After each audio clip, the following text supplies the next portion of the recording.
Hey campers, George here. Rough Ryder Black G10 Bow Trapper.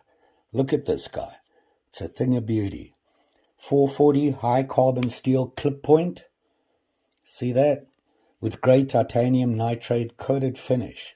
This guy, 3.27 inches long. And then of course, they have the spay blade. This guy here, 3.25. Very nice. Look at that.